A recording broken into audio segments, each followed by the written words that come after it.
अब पितृपक्ष में पीपल का पौधा जरूर लगवाएं और पीपल के पौधे की देखभाल करें।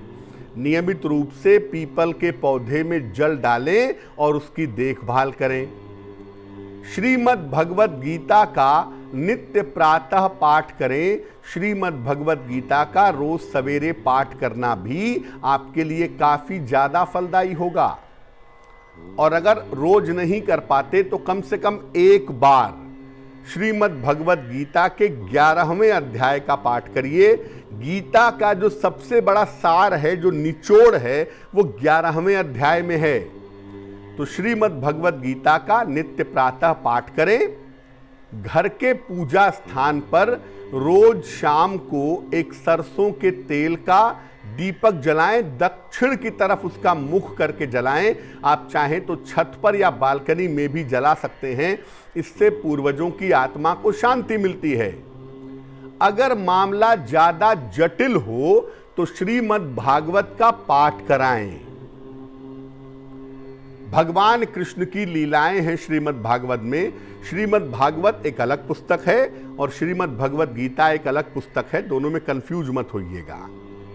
अगर किसी व्यक्ति की आत्मा को मुक्ति नहीं मिल पाती तो ऐसी दशा में उसकी आत्मा की मुक्ति के लिए श्रीमद् भागवत का पाठ कराना बहुत शुभ होता है, बड़ा अच्छा होता है।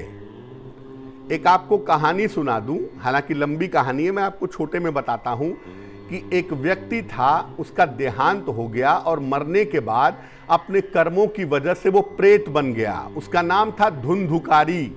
धुंधुकारी। उसका एक भाई था, भाई का नाम था गोकर्ण। तो गोकर्ण ने उसकी मुक्ति के लिए श्रीमद् भागवत का पाठ किया। और जब वो श्रीमद् भागवत का पाठ करता था तो धुंधुकारी का जो प्रेत था वो आ करके एक बांस के टुकड़े में बैठ जाता था। रोज एक बार पाठ खत्म होता था और बांस की एक गांठ फट जाती थी।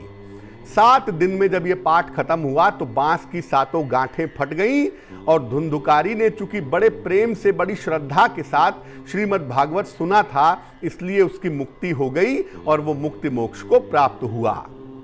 ये कहानी इस बात की सूचना देती है कि अगर किसी की आत्मा की शांति के लिए आप प्रार्थना करना चाहते हैं या किसी व्यक्ति की जल्दी मृत्यु हो गई है, आपको लगता है कि उसकी आत्मा को शांति नहीं मिल रही है, उसकी आत्मा भटक रही है, तो ऐसी दशा में भी श्रीमद् भागवत का पाठ करना बहुत शुभ होता है।